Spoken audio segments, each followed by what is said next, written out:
मेरा और आपका जो रिश्ता है ना, उसकी बुनियाद एतमाद पे है। लेकिन मुझे गोदाम की नहीं, पैसों की जरूरत थी यार।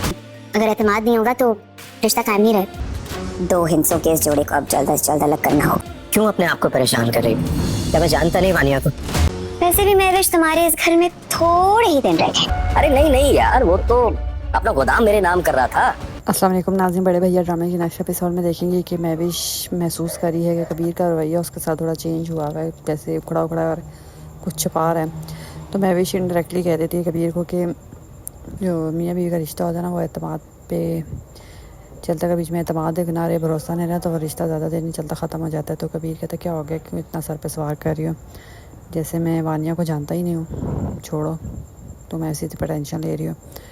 तो वानिया का तो अगला टारगेट है महविश, उसके पीछे पड़ गई है। कबीर को भी उससे बाज़न करने की कोशिश कर रही है और वैसे भी उसकी पीछे पड़ी हुई है और कहती है कि बस महविश तुम्हारे कुछ ही टाइम रह गया, फिर तुम इस घर से तुम भी चली जाओगी, जैसे मिशाल चली और अलमीर। उधर फरी अपने हस्बैंड की बातें सुन लेती है।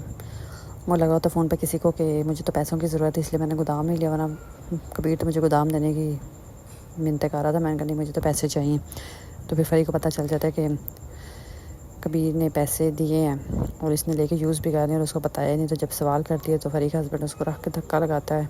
उधर जाके गिरती है और रो रही होती है कि उसने अपने भाई पे यकीन नहीं किया और इस शख्स ने किया जिसने उसको धोखा दे रहा है। अब उसका रवैया भी फरी के साथ ख़राब हो गया।